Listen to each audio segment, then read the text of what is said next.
জি, আপনাকে ধন্যবাদ।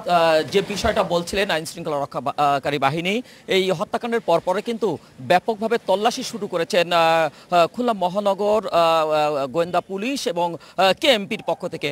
তারা যে বিষয়টা জানিয়েছেন যে এখনো পর্যন্ত তারা সুনির্দিষ্ট কোনো ক্লু, অর্থাৎ এর পিছনে কারা জড়িত, এই মিশনে কারা ছিল, এখনো পর্যন্ত তারা কিন্তু নিশ্চিত হতে পারেনি। তবে তাদের অভিযান কিন্তু অব্যাহত রয়েছে। তারা কিছু বিষয় নিয়ে, এই হত্যাকাণ্ডের অনেক বিষয় নিয়ে কিন্তু তারা এখনো পর্যন্ত সংবাদকর্মীদের কাছে তেমন কোনো তথ্য দিতে পারেনি, যে বিষয়টা বলছেন কেএমপির পুলিশ কমিশনার। আপনাকে আমি আরেকটি বিষয় জানিয়ে রাখি, এই মুহূর্তে কিন্তু অর্ণবের মরদেহ রাখা হয়েছে খুলনা মেডিকেল কলেজ হসপিটালের যে মর্গে, সেখানে কিন্তু তার ময়না তদন্ত করার পরে তারপর তার স্বজনদের কাছে হস্তান্তর করা হবে তার লাশ। আর যে বিষয়টা জানিয়েছেন